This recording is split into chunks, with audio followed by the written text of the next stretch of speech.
Do you know what to do with those DNA cousins on Ancestry? You know, the ones that have no tree at all? There is a use for those DNA cousins, and you can determine where they are in the family tree. I'm going to show you how to do that step by step and why you should do that coming up next. But hey, if this is your first time here, my name is Connie Knox. I am a lifelong genealogist here to help you go further, faster, and factually with your family history research. Now, don't forget to subscribe and ring the bell so that you get notified each time I upload a video. I have a newsletter, a Facebook page, and a website. Links for all of those are in the description box below the video. Even though I am demonstrating on Ancestry here, please know that it is not sponsored by them, so your support is always helpful. There is a handout for this episode, and that will give you kind of step-by-step instructions on what I am doing here. And then that is for the information access level channel members. So if you want to get a hold of that, you can hit the join button. We'll talk more about that at the end of the show. All right, let's get into a little bit more about how you can use those DNA cousins who have no tree at all.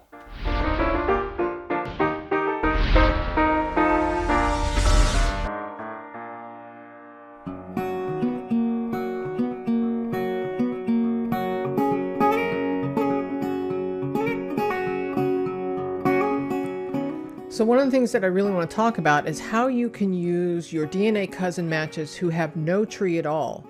So in this example that I'm showing you, clearly I've blurred out the names for privacy reasons, but you can actually, this is kind of interesting, you can see that here we've got a tree that is public and has people in it, and it's also showing a common ancestor, okay? This one has an unlinked tree. So what that means is that the DNA cousin, in this case, has taken a DNA test has a tree online, but they did not link their DNA test to the profile, right? The DNA test is not attached to the profile of the person, okay? So that's one example. In this example, we have an unlinked tree, again, a tree online, but with no attachment to the DNA test. But also, it also shows that it is managed by somebody else. And so that person might be, this person that is managing the tree might also have information on their tree, and they just haven't attached this DNA test to that tree. Now, in this case, we have a DNA test with no tree at all. And I'm going to show you how you can research this DNA cousin without a tree. And I've got a couple examples here. So on the right-hand side, I have already color-coded some of these folks. And, you know, we'll talk more about that in a minute. But what we're going to do is we're going to drill into this DNA cousin. 168 centimorgans is a pretty good amount of centimorgans as far as being able to identify who that is. Now, Ancestry is predicting this person to be a second to third cousin. What does that mean? Remember the G rule? The G rule is to count grandparent or grandparents as one of the G's. Great is another G. So a second cousin would have a common ancestor who is a great grandparent, right? 2 G's. If it's a third cousin, it would be a great-great-grandparent, right? So that's my little G rule, just as a quick and dirty way of helping to remember it. Now, keep in mind, too, that this person could be once removed in one of those steps as well. But in an absolute line, if it were just a straight-up second cousin or a third cousin, it would either be a great-grandparent in common, or a grandparents, I should say, or great-great-grandparents in common.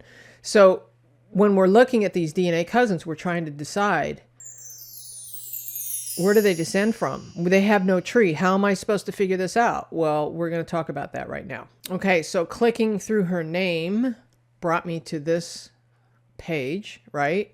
And we can see that there is no information in the common ancestor. There's no tree here that is attached. And so we have very little information to go on. But we do see that there is 2% shared DNA with 168 centimorgans across 7 segments. Okay. How can we figure this out? Well, we want to click on the shared matches tool first. Okay. And when we do that, we want to skip past the immediate family, because all of my immediate family is going to have that same connection with them. So we're going to scroll down, and when we get to close family, I can start to get a sense of where this person belongs in the family tree.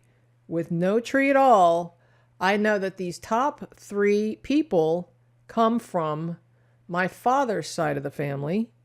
More specifically, my Madsen-Johnson line of the family. Now remember, I said that they came from the Madsen-Johnson line of the family. Well, here's the Madsen-Johnson. She was Johnson once she came to the United States. She was born Jensen, okay? I know that those first 3 cousins that are listed in the close family group over here, these cousins descend from this couple. That much I know. So this cousin at the top, me and SW here, we share the same common ancestors, at least on my father's grandparents' side, right? I'm going to scroll back down. So all of these folks are either my first cousins or first cousin once removed. They're coming from the Madsen-Johnson line. So we know that we can at least color code this person to be on the Madsen-Johnson line. So to do that, we hit Add Edit Group, and we add them to the Madsen-Johnson line, or in this case, Madsen-Jensen line, which I had already done. Scrolling back down, we want to see if we can figure out a little bit more than we already have. And watch what happens here. I had previously grouped all of these cousins to be on the Madsen-Jensen line. And as I scroll down, you can see all of these purple dots represent that line. Now here's somebody who does not have that line, and I could probably add them to that group. But right now I'm kind of investigating if this person is a second or a third cousin, and how I can go about doing that. Now remember, this is a list of people that I have DNA with and SW has DNA with. So the 2 of us together share DNA somewhere with everyone in this list. Well, I found a couple of interesting little tidbits. So here is a cousin that I had identified before, and in looking at his tree, who only has 16 people, jumping over there, drilling into this tree right here, I'm seeing information that looks very familiar. The name Beck and the name Schroeder. Those are people in my tree. Here's Beck, and Beck married a guy named Schroeder first before she married Jensen. So that's a clue. I would need to investigate further, but I can almost promise you that this Beck is related to this Beck, right? We got a Schroeder here who is a child of this Beck. Carl Schroeder. Let's open up my great-great-grandmother's profile. Carl Schroeder is her first husband, and he dies, and then she remarries and has another set of children, of which my great-grandmother is one of them.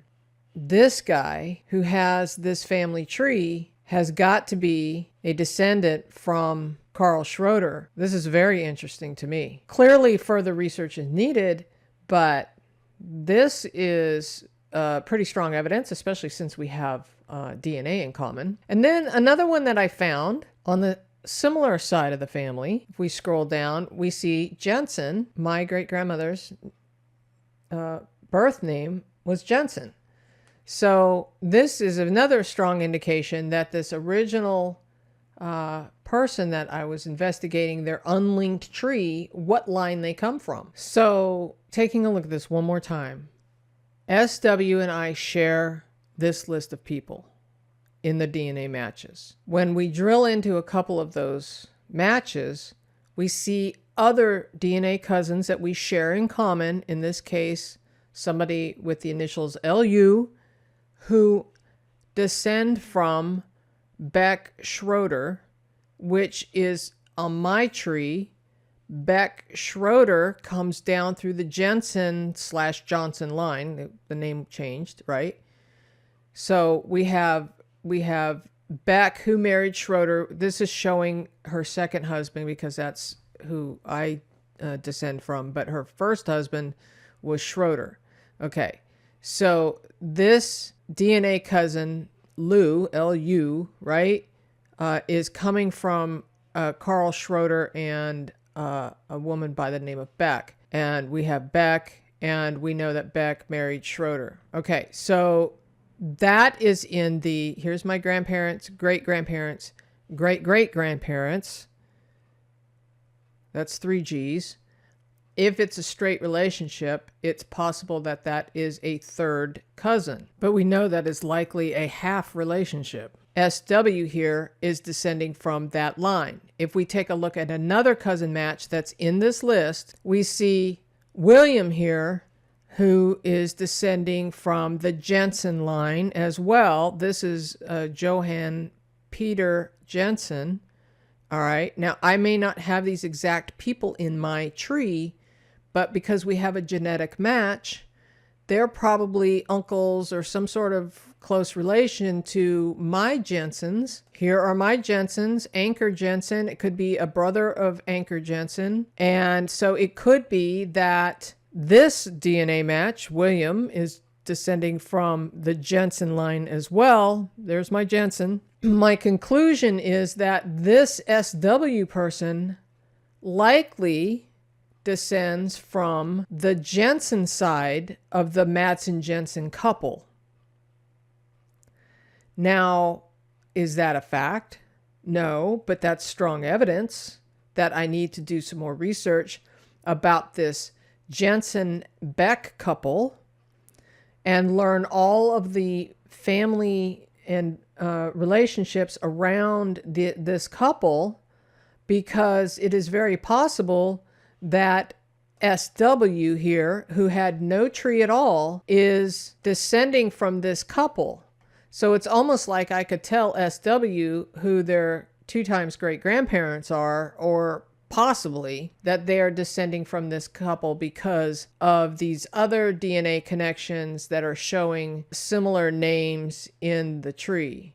And I would, of course, expand this, do more research, and determine where SW fits in my family tree on the family view. But you could get the idea that now we've kind of narrowed it down, not only from the Madsen-Jensen line, but probably the Jensen-Beck line. So why would you do this? Why would you investigate a DNA cousin who has no tree at all? There could be a lot of reasons. It could be that that DNA cousin and their shared matches with you hold the clues to the missing lines that you have in your family. It could be that this DNA cousin has reached out to you and said, hey, I don't know who my biological family is, or at least on this one branch of the tree, can you help me determine that? And within a few strokes, you can figure out probably just by comparing, and they could do the same thing, but by comparing those DNA matches to see what family lines are lining up. I only used 2 examples in this list of shared matches, but you could probably do all of them and do some sort of Excel spreadsheet or something to outline exactly all of the DNA cousins that are, well, let's say all of the surnames that are lining up, and tell them exactly where they're coming from if they all line up. In this case, one of those cousins was probably a half second cousin, based on the fact that my great-grandmother came from a second marriage. There's a lot of reasons why you might want to investigate a DNA cousin that has no tree at all. So don't ignore them. Don't ignore the unlinked trees. You know, there's a lot of reasons, but the real magic happens with that shared matches tool. There are 3 ways you can get the handouts. Now, the first way is to join the channel membership here at the information access level channel membership on the YouTube channel, and then go to the community tab and you'll find the posts that have the handout links in there. All you have to do is follow the link and download the handouts. Okay, now the second way is over at Patreon. Now at Patreon, if you're at the Happy Dance level or higher, you can get the handouts. Those come directly to you in an email every time we announce the new video that has a handout with it. You'll also get early release with that membership. All right, and then the third way is just to go over to genealogytv.org and click on the handouts tab, and you can find all the handouts there for individual purchase. So I hope that was helpful. The handouts really do support the channel, and for that, I thank you. As you can see, there's always a use for the DNA cousins, even if they don't have a tree or an unlinked tree. So please don't ignore those. They can help puzzle together the whole genetic family as well. All right, there are more videos on the screen for you now for your binge watching pleasure. And well, you know what, you guys? Enjoy the journey.